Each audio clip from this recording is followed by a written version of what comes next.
There you go. We just got bit by the real estate bug and just fell in love with the process and opened up a whole new door.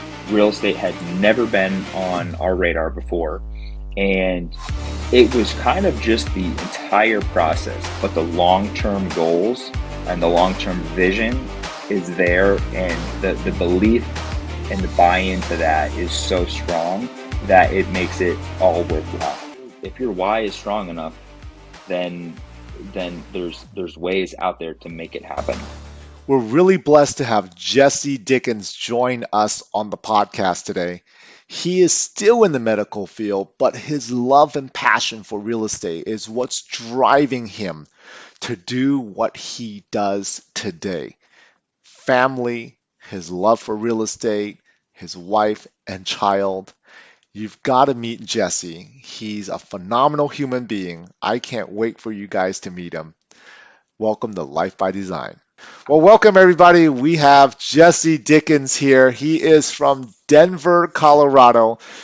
Instead of me telling you about him, Jesse, tell us more about you.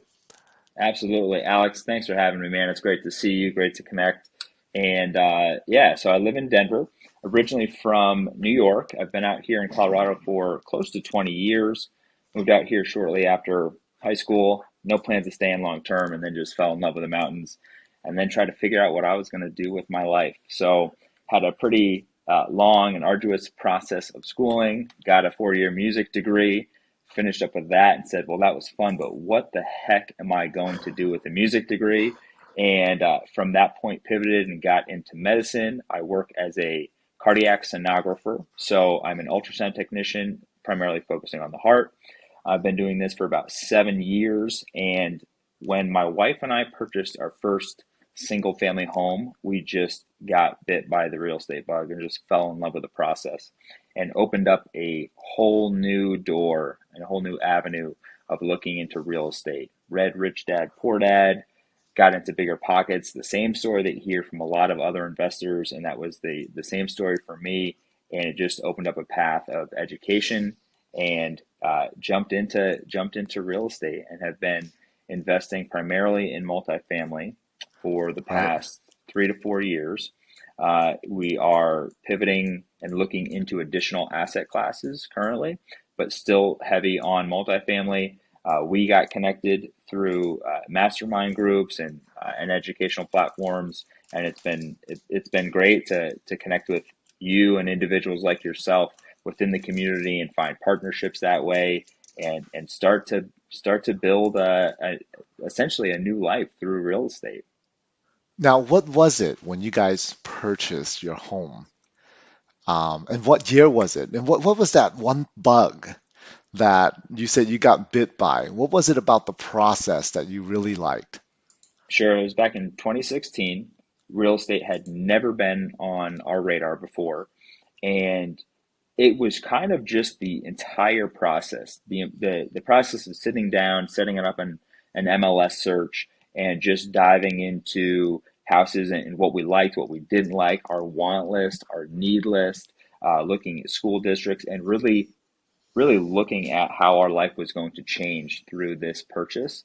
Hmm. And going through that, touring properties, it was just maybe you can relate to it. It's just an electrifying feeling because it's such an emotional decision. And obviously, when you get into the investing side of it, a huge part of that is removing the emotional component of it. But it was that emotional component that just set the hooks to said that I said to myself, I don't know what I'm going to do within this industry. I didn't know if I was going to become an agent, if I was going to be a Right. house flipper, if I was going to do long term rentals, but something about it just spoke to me. I just connected with that. And it was a couple years before, it was probably about 3 years before I actually did anything with real estate. But that was what kind of set that initial hook to get in the door.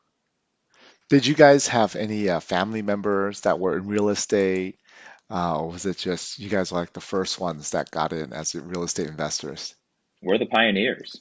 We don't The have any real pioneers. estate. We don't have any real estate within our family genes at all. So we caught a little bit of pushback from certain family members. I had just Yeah. graduated with my degree, and I had been in school for over 7 years at that point, and my family was like, "Well, you finally have this career that's going to be stable, and you can be successful with it. There's areas for growth, so why don't you just focus on that? Right. Why are you?" There was a little bit of confusion as to why we were taking on this new path. Yeah. I can concur with that because after you've gone to school for so long, right? The family's a little confused. Like they must be saying, Jesse, why are you doing that? Why are you trying this? Did they ever think it was like a scam? My family did at the beginning. Like you're investing Absolutely. in what? Why would you put that much money in that? When I joined an educational group to learn how to analyze, purchase, and manage Right. multifamily properties, that was where a lot of the skepticism came in about, Mm, hey, who are you giving your money to? Do you really need to do that? Like maybe you should just really think about this. Have you done your due diligence? So absolutely, that was the big piece of skepticism that I faced. absolutely. Now, being in the medical field, how are you balancing out the two right now? Is it hard to balance? Tell me about what your week looks like. Yeah, it changes on a week to week basis. And honestly, I think the conclusion that I've come to around balance is that balance is somewhat of an illusion. It's things I don't think have really ever been perfectly in balance with Mm, this entrepreneurial spirit coming into a W-2 world and having those two blend and mix, as well as having a young family. And I think instead of looking for places where I can find balance, it's more of understanding and coming to acceptance of I'm going to have intentional imbalance in my life. mm, And at certain times during certain weeks or months, that's going to look differently. So there are times where my W-2 job is just really heavy and they're 50, 60 hour weeks. And the only time that I can focus on my real estate ventures is early in the morning, late at night, hmm. Yeah. on breaks throughout the day, on weekends. How there are times where that's the only time that I have to put forth. And that's not something that I'm willing to just push down the road. And then there are times where I'm able to really dive in and focus 100% on that entrepreneurial side of things and be able to delay some of the work that I'm doing in my W-2 was still performing my duties and still being a trusted and reliable team member. And I take that very seriously. With you being in medicine as well, I think that a common theme for us is that we're not necessarily individuals that just hate their job and just want to get out and want to build this level of financial freedom through real estate. It's more of saying, "Hey, I want to build this foundation that can," and I love just the name of your podcast because that speaks to, having a life by design says, "Hey, I love what I do. I want to continually see patients. I don't want to stop doing that, Hmm. but I don't want my mortgage payment or the food on the table to be dependent on that. I want to be able to work for the specific docs that I work for at specific clinics at specific times and have that be completely by choice and by design and be able to have the foundation in real estate through passive income to be able to do that." So I love doing both. It's very hectic at times. There's no way around that, and it's probably going to be like that. I would say for the foreseeable future. But the long term goals and the long term vision is there, and the belief and the buy into that is so strong that it makes it all worthwhile. Mm.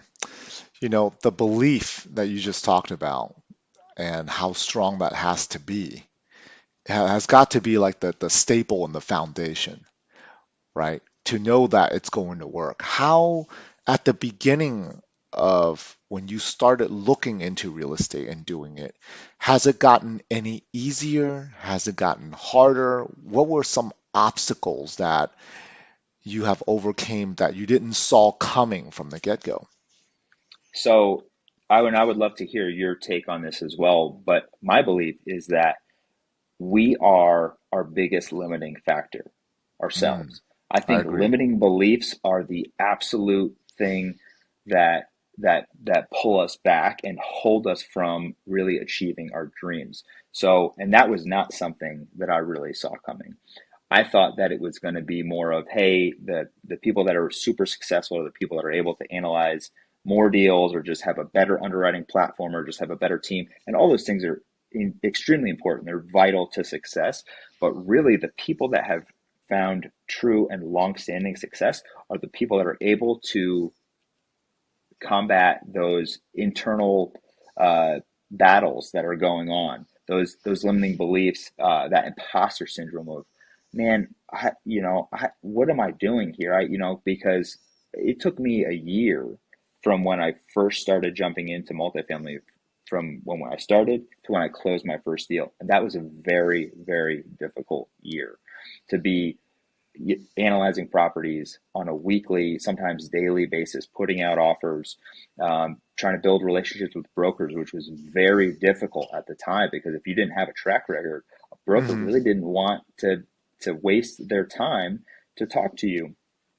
We were doing cold calling, we were doing direct to seller campaigns, and we were just coming up empty handed. We had a couple that we got really close on that ended up not working out. And all that time, I'm asking myself, did I make a huge mistake by jumping into this? Am I Mm. wasting my time? Am I wasting my family's capital? And once that first deal closed, there's something about just the power of momentum and being able to roll that into the next deal and into the next deal. And those limiting beliefs for me have gotten a little bit smaller, a little bit smaller, a little bit smaller. So it's gotten easier over time, but that stuff still comes up. And I think there's just kind of a mindfulness practice that I've had to adopt to understand that that's part of the human nature, the human condition.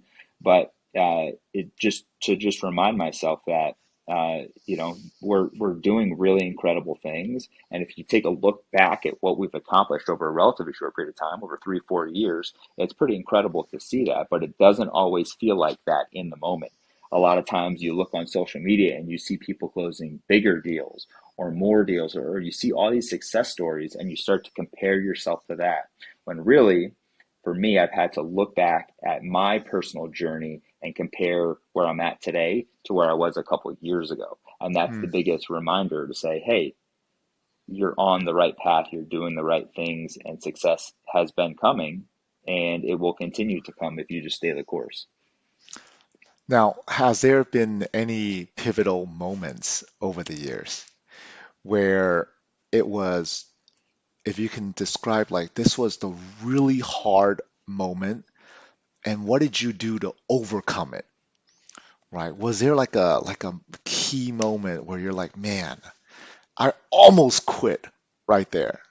And what did you do? That's hard to say. I don't know if I have one specific moment that was kind of that game changing moment, but I think for me, having a lot of those moments where it just felt like the hill that I was facing was just so steep, and I felt pretty defeated. I think having my wife, hold on one second. Yes. Hi. Oh, you're fine. Sure. Um, give me just one second. Sure. So my wife is not involved in the real estate transactions whatsoever.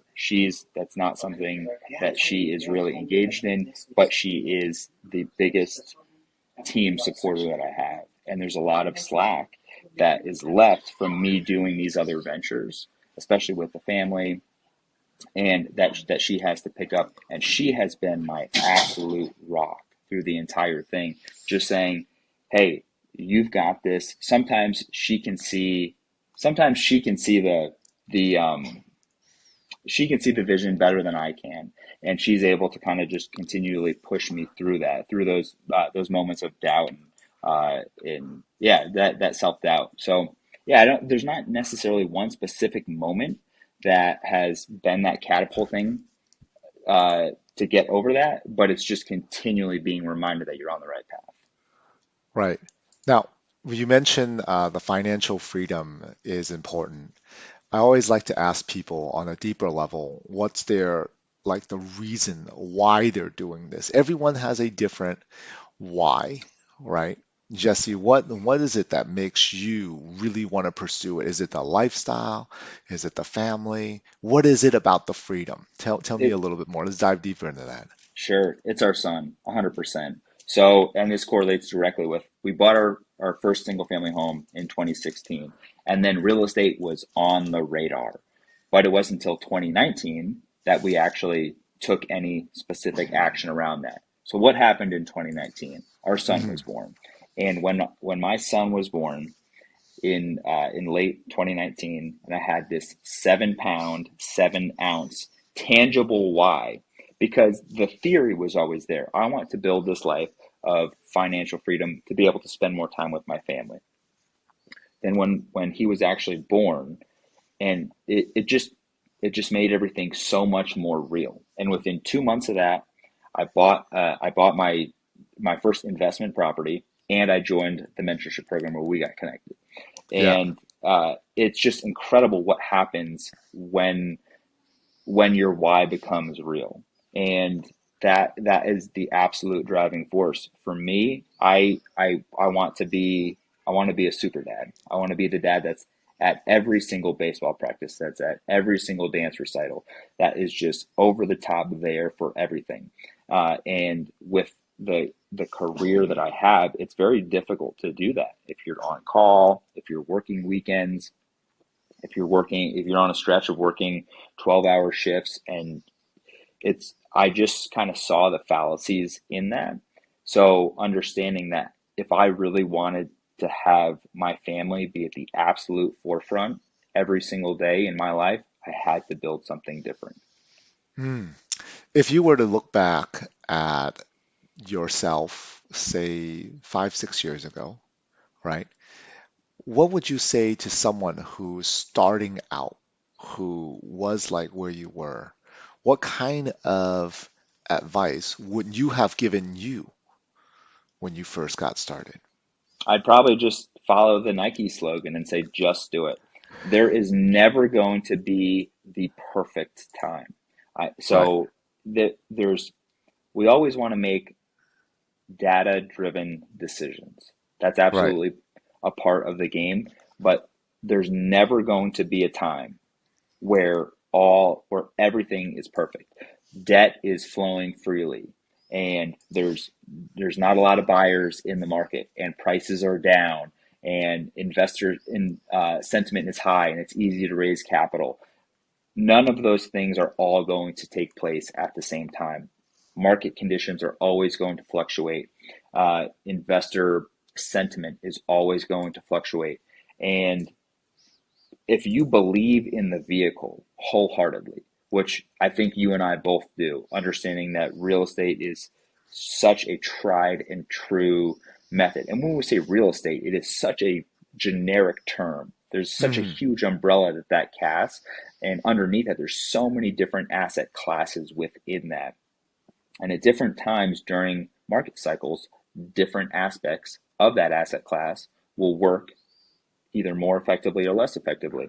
So there's always room to grow and pivot and be open minded to um, to different strategies throughout that. But if you believe in the asset class, getting in is the most important thing. I think there's a lot of people that would love to get into a deal that never do.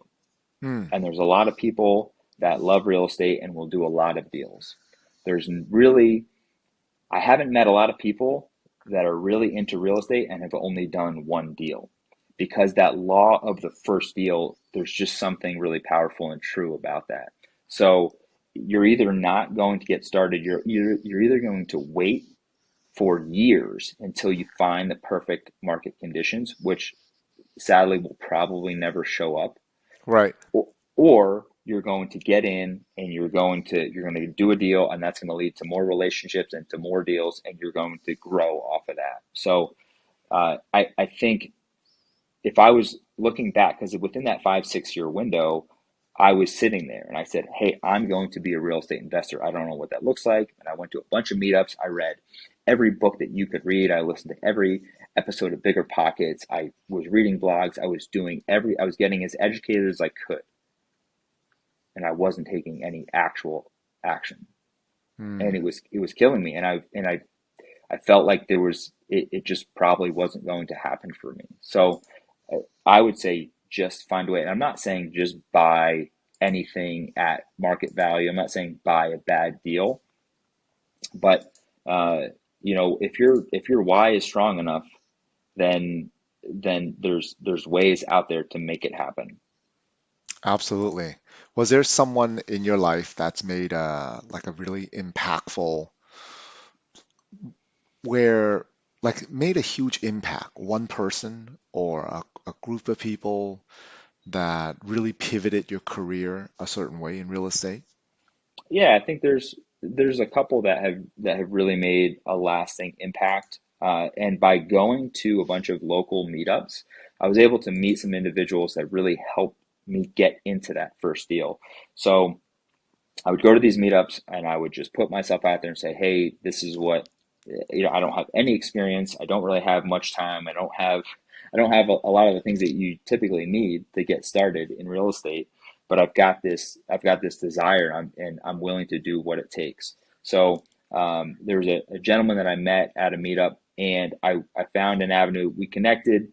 We started getting together outside of those meetups and he basically, without really mentoring me, became a mentor, and we built this relationship completely based on trust. And what I ended up doing was investing passively through him in a couple of fix and flips. And that was just, he saw that I was in this state of analysis paralysis. And Mm, he kind of knew that if I was able to break in and just break out of that cycle, that it would probably help get my investing career started. So I invested passively with him on some fix and flips. They were 3 to 6 month holds. Was able to generate a small return, but it was really just to get that wheel going. And he didn't it helped fund his deal. So there was a benefit to him as well, but he really did it out of the kindness of his heart to kind of help get me going. And we've stayed connected ever since. We've both shifted more into the multifamily space. We hope that yeah, there's future partnerships down the road that come off of that. And I remind him on a semi regular basis how vital that was. And he's very humble about it and doesn't like to take a lot of credit for it, but that was a really, really huge thing for me. And on the other side of that, I really try to take that to heart when I'm connecting at that same meetup with new investors that are trying to get in. And I say, hey, whatever I can do to help you, if I can provide some assistance or kind of steer you in the right direction, whatever I can do, not really asking for anything in return, but just trying to help people get started. just paying it forward. Absolutely.